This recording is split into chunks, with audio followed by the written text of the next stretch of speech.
Good evening.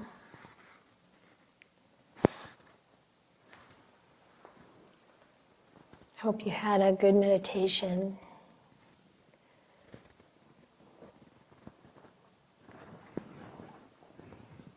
We got a couple of questions earlier.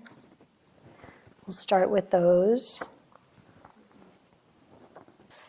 Okay. What does the mudra that the Buddha in the hall is making signify? So that's the teaching mudra. And, with the hands like that, it's called the Vitarka mudra for imparting wisdom, sharing wisdom, information, learning. Can you speak to staying with the Piti when it doesn't lead to tranquility, feeling strong vibrational quality and energy all through the night? Is this wholesome? Yes. When the spiritual energy is really high, sometimes it can last a long time, even days. Just enjoy it. It'll settle down eventually. I think I haven't had any problems or, anything bad happen as a result, so I think you're probably fine. Could you please talk about dispassion and cessation? Is dispassion related to tranquility? Not really. Tranquility, passaddhi, as you can see, is part of that sequence that leads to samadhi. And dispassion is part of the sequence beyond samadhi to awakening, to full enlightenment. So the way I think of it is I think of the sequence that goes to samadhi as kind of going up the hill, and then the insight into seeing the way things actually are, starts this. I don't know why I think of it as a hill, but it starts this sequence to full enlightenment, and dispassion is a step away from seeing the way things actually are, which comes from samadhi. Insight is preconditioned by samadhi. And then there's nibbida, which is often translated as disenchantment.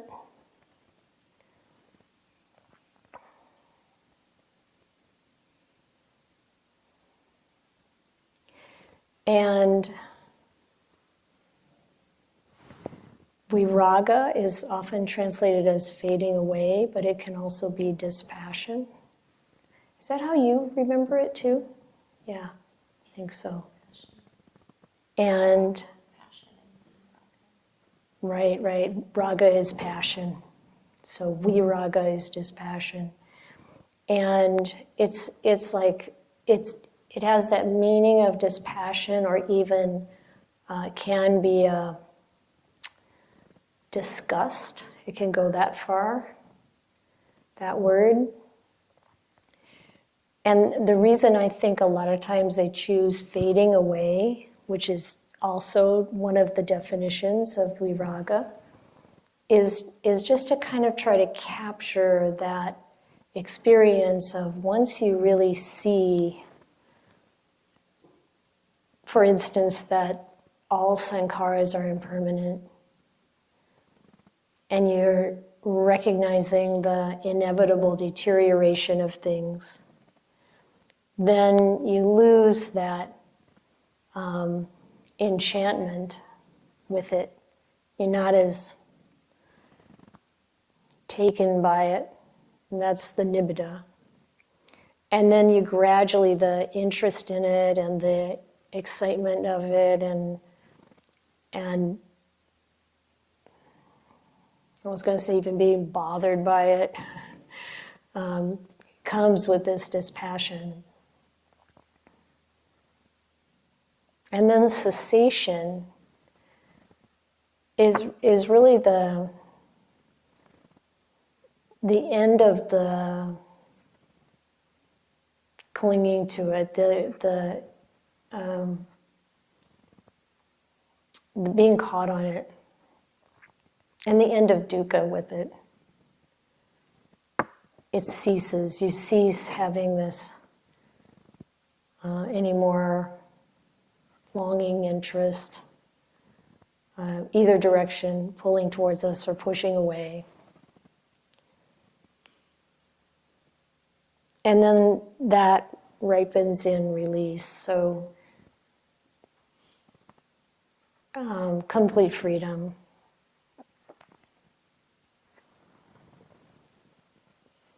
It's also a natural progression. And again, you might not feel all those stages. Some of that can go by pretty fast. So sometimes people go from seeing the way things actually are to full enlightenment pretty quickly. But it gives you an idea, kind of how the progression works.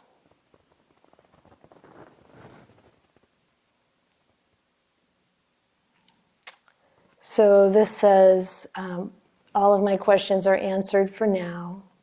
Just want to share massive gratitude to the Ayyas and Cloud Mountain staff and fellow retreatants. Been feeling extremely fortunate. Thank you, Anumodana. P.S. If you need a topic, I'm always down for Ajahn Sumedho style, pure awareness, or personality view.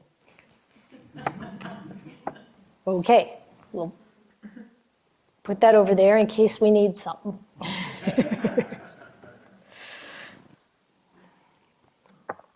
I'm delighted. We're delighted, by the way, and we're seeing and hearing so much good coming from this time together.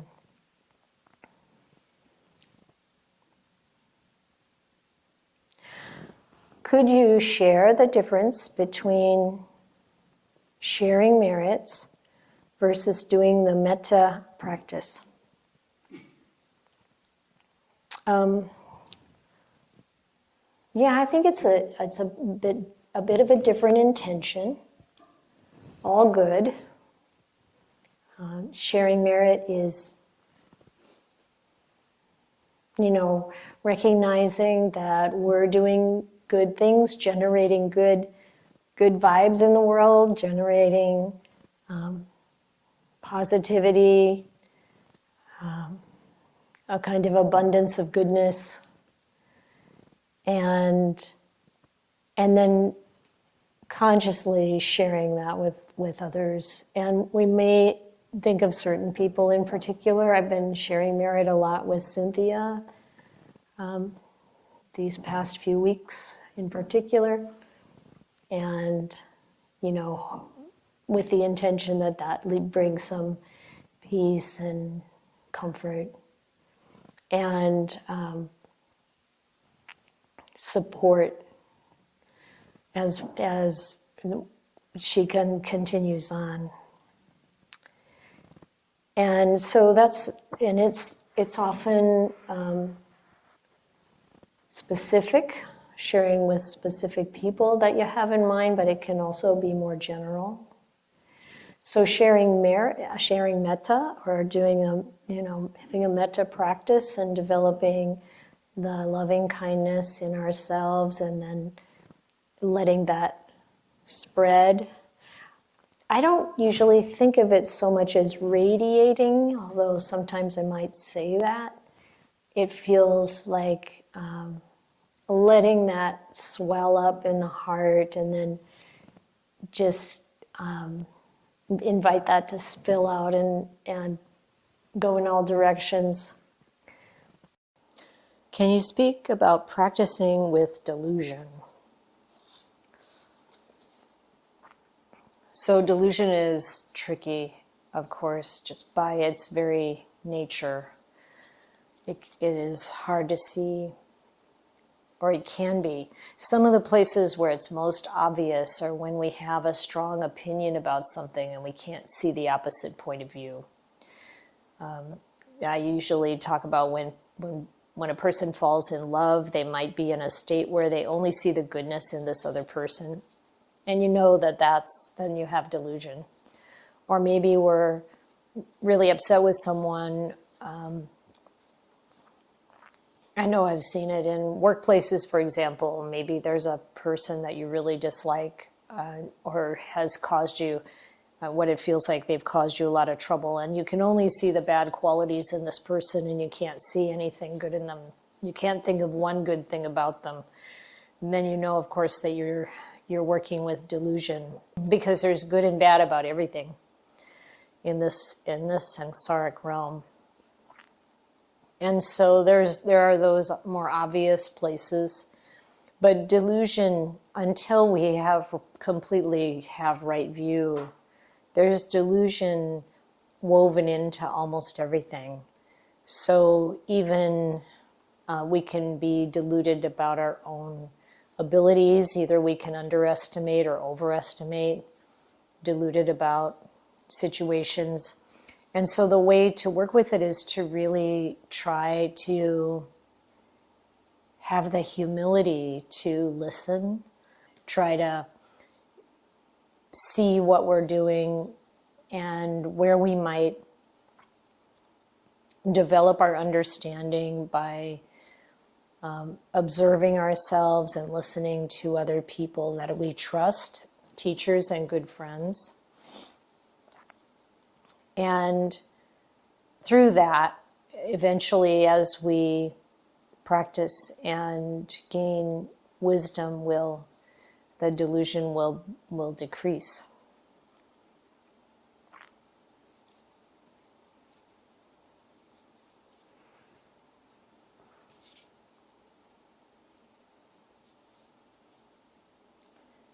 In the Thai forest tradition, are other Buddhas before Shakyamuni in the suttas? How many, and such are they all one? What is before Buddha, beyond Dhamma, gate, etc., only elaborations or stories? Well, there are 7 Buddhas mentioned in the suttas.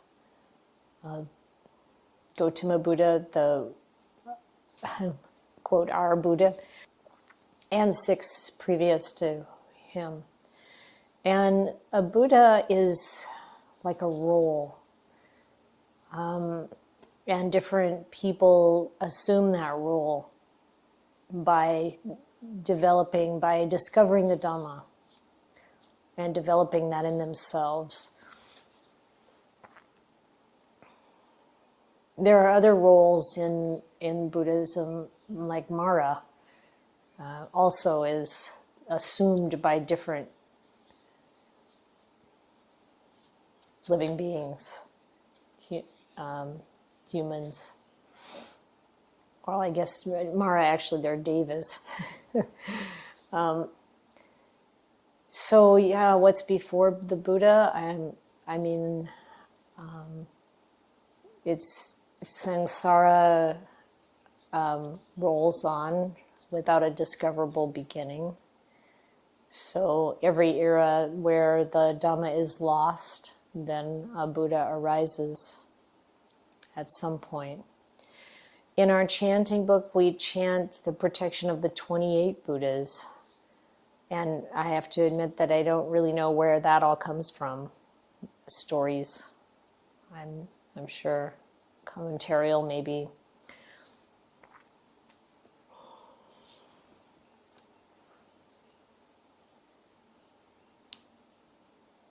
What is temple life, meditations and such like at Thai locations for nuns? Equal to monks or improving better these days than in 2001 era. I think it is better. It is better. I mean, we went to Thailand in 2018, Ayya Chitananda and I, to return to some of the temples that I spent time in as a laywoman in the late 1999, in the early 2000s. And as a laywoman, of course, you're very welcomed. And as a bhikkhuni in those days, there was quite a lot of negativity. And there still is in Thailand in many places.